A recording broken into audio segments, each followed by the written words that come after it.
મુમુક્ષુને જે મોક્ષના માર્ગે ચાલ્યા છીએ એવા આપણ સર્વના ઉપર કહેનારા ઉપરી અવશ્ય જોઈએ.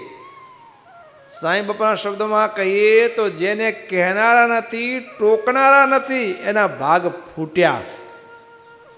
અને જેના ઉપર કહેનારા છે, ટોકનારા છે, એના ભાગ્યનો ઉદય થયો.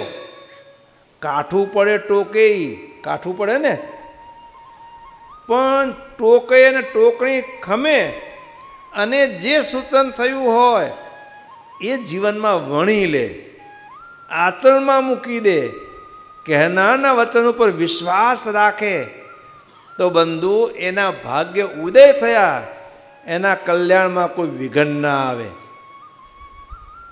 અને સહેજે એ મુમુક્ષુ ભગવાનના માર્ગમાં આગળ આગળ આગળ જ વધતો જાય. માટે હંમેશા કહેનારા ઉપરી રાખવા.